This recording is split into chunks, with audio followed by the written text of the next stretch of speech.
Hey guys, welcome back to my channel. My name is Grace if you're new here, and probably by the title, you know what today's video is about. And it's true, I am pregnant. This is my evidence right here.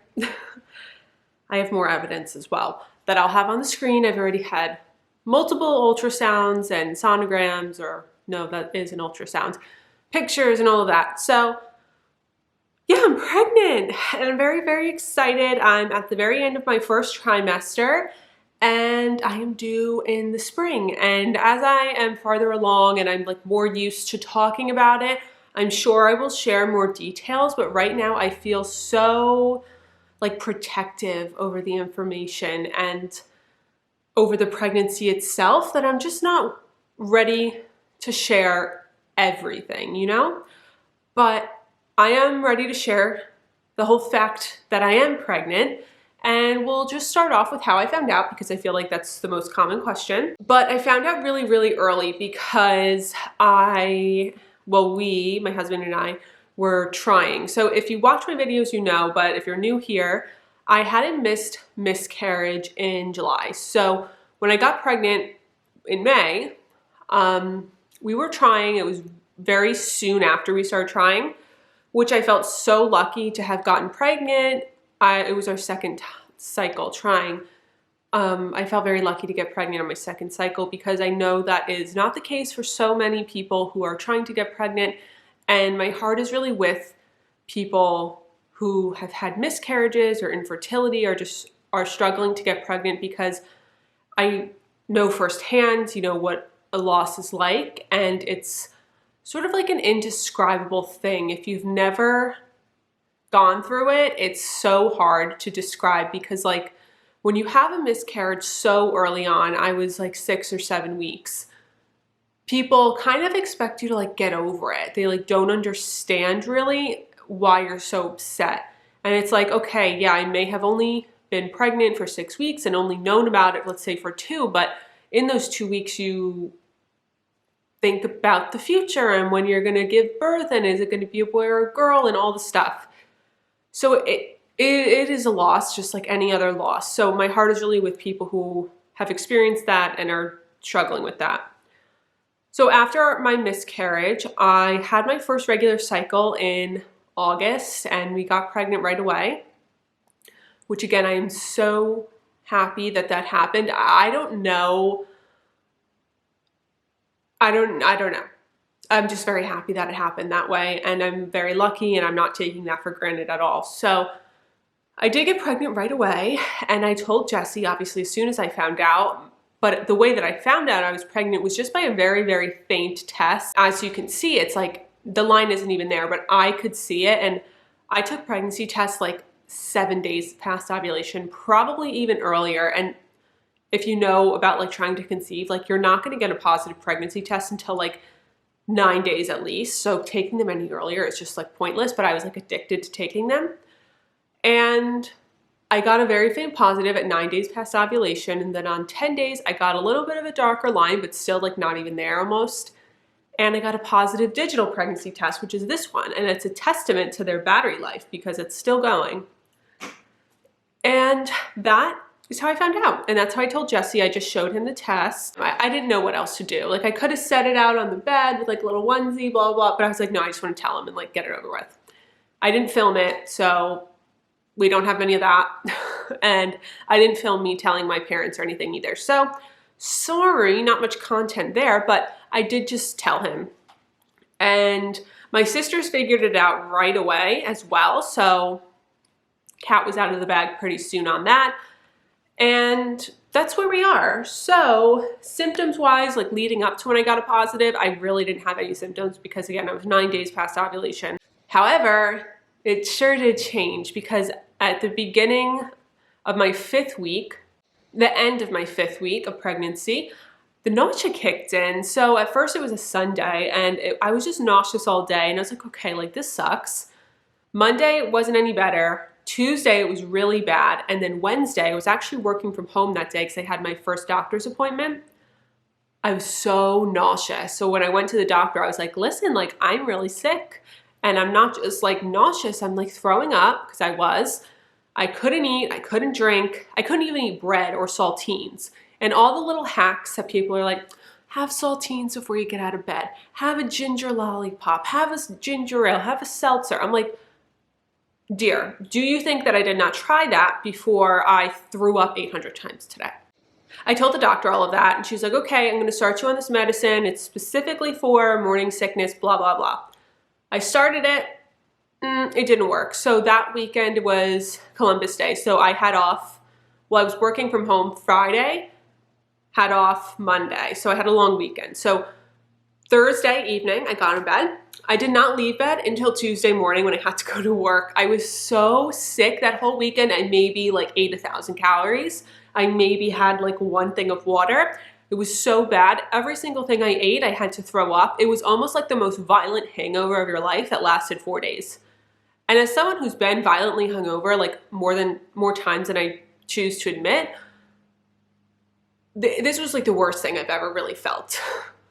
And it was so bad. So on that Monday, I called my doctor again. I was like, hey, this medicine is not working. I don't feel any better. And of course, at first, no one believed me because I feel like that's a common theme amongst pregnant people. Like, no one believes you when you say you're sick. And it's like, I'm not doing this for like pity here. Like, I really don't feel good. I really can't get out of bed. I cannot move. I haven't drank any water. I haven't eaten. And once I told them like I wasn't drinking water is when they like perked up and they're like, okay, we need to prescribe you something else. So they did, and that medicine works better, but I still don't feel good. Like, there's no day that I wake up and I feel good. So I can't wait for that moment to happen. The nurses did say it sounds like I have hyperemesis gravidarum. I don't know how to pronounce that, but it's essentially just severe morning sickness, which I'm not surprised by because I'm just like a nauseous person in general. I've always had an upset stomach. So I really wasn't surprised by that to happen to me. And it sucks for sure. It's like some days it's debilitating and I'm sitting at work like, how am I going to survive 9 months of this? And some days it's better. But at night is really the worst. Like, morning sickness is not in the morning. Like, you don't just wake up and throw up and go about your day like it's an all-day extravaganza. And at night, specifically from like 6 p.m. to when I go to bed, which is like 9 o'clock, I am ill. Like, I need to throw up. I do throw up pretty much every night at 8 p.m. And one of my symptoms has been like the sense of smell is out of this world. And so many pregnant people experience that, like arguably all of them. It's crazy. I'm like a drug sniffing dog. I can smell everything. And Jesse made chicken fingers the other night, which is so disgusting to me right now. Like, meat. Chicken doesn't gross me out, but like everything else does. But specifically, like, chicken nuggets are so offensive to me, which is something I usually like. But he made them and I instantly threw up once I got into the kitchen. I had to like run to the bathroom. And I do want to say that while I'm so grateful to be pregnant and I wouldn't change it for anything, I wouldn't give back anything about this, I do want to say that pregnant people are allowed to express like the woes of pregnancy, like the bad parts and the unfortunate parts. It doesn't all have to be butterflies and rainbows 100% of the time. Just life simply is not that way. So I will not apologize for talking about the negatives. That doesn't mean I'm not happy to be pregnant. It doesn't mean any of that, of course. It just means that like some of it sucks, okay? Like, we have to admit it. But other than that, the nausea is really like the worst symptom. Everything else is pretty much fine. Like, I do have a crazy sense of smell. My boobs hurt and they're definitely bigger. Other than that, like, I really am fine. I'm tired, but nothing crazy. I'm like hotter than usual, temperature wise. And what was my other symptom that just popped into my head before that I thought of? And I was like, oh, I have to mention that. So that's how I found out and my symptoms. I just told Jesse, you know, I told you guys how I told him. My sisters just guessed, so there was no excitement there. Then Chelsea, I told in person, and I had to tell her very early on because I obviously wasn't drinking, and that's like a huge red flag. She was like, what the hell? And she would have known. If I didn't tell her, she would have been able to guess, and I didn't want her to like find out before I told her, so I just told her. Obviously, she was so excited, and I told my aunt, I showed her the sonogram or ultrasound picture, whatever it's called.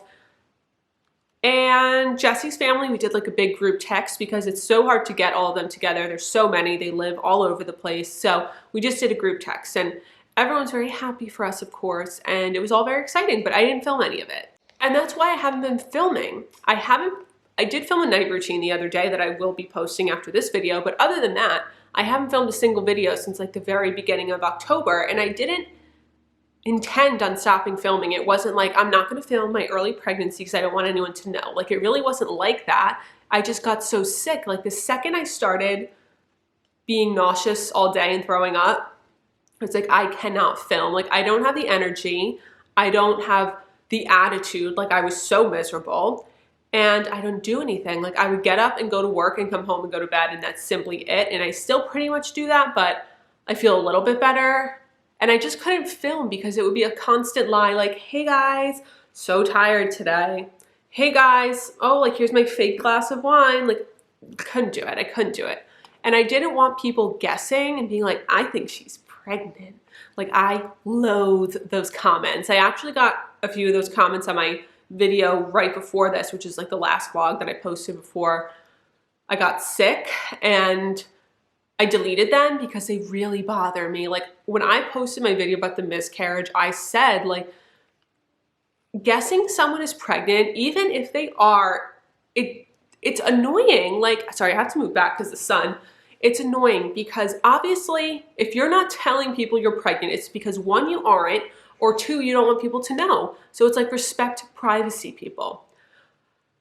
And I don't know why, like, comments when I say I'm pregnant, like, I know I'm gonna get the comments are like, I knew it. Like, those bother me. I don't know what it is, but when people say I knew it, I'm like, how would you have freaking known? Like, what are you, like, in my bathroom, like, with me all day? Like, how do you know? So I don't know, that was just bothering me. I'm just like prefacing it.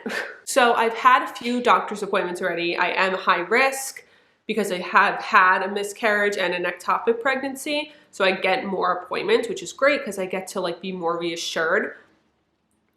I was so nervous for my first appointment at 6 weeks. In my head, I was like, I know I already had a miscarriage. Like, the baby's not gonna have a heartbeat. I just was preparing myself. I'm like, don't get excited. And until my first appointment, I really wasn't excited about it at all because I just wouldn't allow myself to be. I wouldn't allow myself to get attached and excited and then have the same thing happen all over again. But obviously the appointment went well, and at 6 weeks we could see the heartbeat, but we couldn't, could I hear it? Yeah, I actually could hear it. I did listen to it at the first appointment. And I felt so much better already because at my first appointment with my other pregnancy, we could see the heartbeat, but we couldn't hear it. And the baby was measuring like a week behind. But at this appointment at 6 weeks, everything was up to speed. Then at my next appointment, when I was like 9 weeks and some amount of days, I was measuring right on track again.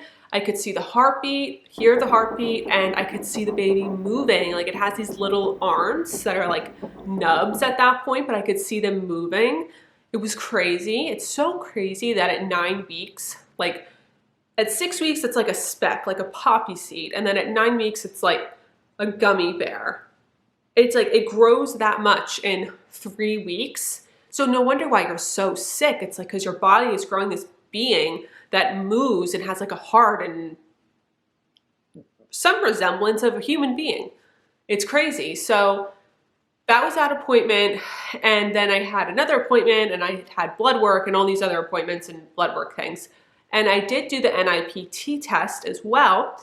And we're still waiting on those results. They take like 10 days to 2 weeks with the carrier or like lab that we went with. So the NIPT test will tell us, yes, the gender, but also other possible chromosomal abnormalities. I think the reason a lot of doctors don't recommend it is because it can just cause like hysteria for no reason. If you're like high, it comes back an elevated risk for this, that, or the other chromosomal issue or disorder, whatever. I think it can just cause like hysteria. So I'm praying that it all comes back normal. Like, you don't get a positive for, let's say, Down syndrome. It just comes back like an elevated risk of Down syndrome or all these other syndromes that it tests for. So I'm really hoping that everything comes back normal. There will be a gender reveal, which I'm so excited for. And I will film that and all of that jazz. But with this pregnancy, I'm just like so antisocial. I don't want to see people. I want to sit on my bed or my couch all day and do nothing. So planning parties like that, it actually sounds so disgusting and awful to me. So I don't know. Like, I already decided I don't want a baby shower. No, not at all. That sounds like terror. But I am excited. I am excited to know the gender, but at the same time, like, I'm so nervous to get those results. I also did the semaphore genetic test, which tests you for like hundreds of different like genetic issues or disorders or diseases. I don't know really what the word is, but that you could be a carrier of. And I came back positive for one of them, and there's like 600 or something. So the fact that I only came positive for one, I was like happy about. So then Jesse has to get the blood test and see if he's a carrier of the same thing. And then in that case, you have like a genetic counseling session and you go over like the possibilities of what that could result in. But the chances of him being a carrier of the same thing as me are like pretty diminished. So he did get the blood test, it just didn't come back yet. Okay, I keep having to move back because the sun is setting. But I think that's it for this video. So after this video, I have a sort of first trimester recap because I did vlog throughout my first trimester, just like updates as we go, which should be going up sometime after this video. I mean, honestly, I don't know if I'm going to upload it because it's probably just me bitching the entire time, so I don't know. And then I have a pregnancy night routine coming, and I have a whole bunch of like regular vlogs coming after that. So November, there will be a few more sponsored videos than normal because I had to push off all of my sponsored content for October to November, so that you have to combine with my actual November videos because I couldn't film. Like, I had signed contracts on like 4 things and I had to email my manager like, hey, can't upload any of them. And that, you guys, is it. So I'm so happy the cat's out of the bag and that I can post to YouTube and Instagram as normal now, because it was so hard for me to post anything because first of all, I wasn't feeling well. Second of all, it's like the only thing I want to talk about is being pregnant and I couldn't talk about it.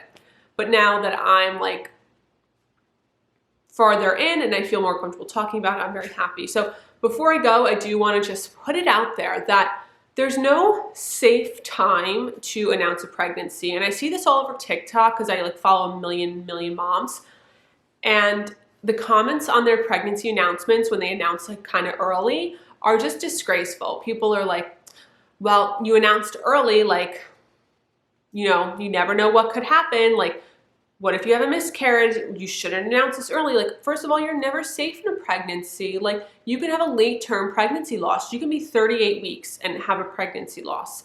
What, should you not announce until you're 40 weeks? Should you not announce until you're in labor, until the baby's in your arms? Like, it's just, it's up to you how you want to share. If you don't want to announce ever, like, great. If you want to announce at 20 weeks, great. If you want to announce the day you find out, congratulations. Like, it doesn't make a difference. Obviously, there's more risk of miscarriage from like weeks 4 to, honestly, always, but like I think weeks like 4 to 12 or 13, like your first trimester, but specifically like the first, I think like 4 to 9 weeks are like very high risk for miscarriage. I think there's like a 1 in 4 chance of miscarriage in your first trimester.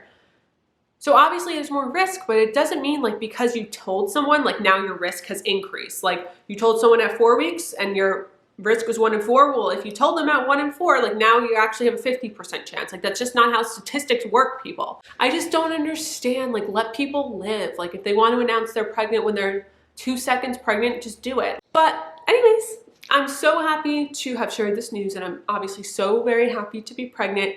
Jesse's not here to film this video with me. He's at work, but you guys know this channel is like all me anyways, so. But I hope you guys are happy to see me back gracing your computer screens, and I will be back soon with another video. So thank you guys so much for watching, and I'll be commenting back and on YouTube and on Instagram, I mean, and just, yeah, I'm so happy to have shared this news with you guys. So thanks so much. Give the video a thumbs up if you enjoyed. Comment down below. Subscribe if you aren't. I'll see you again in the next video. Bye.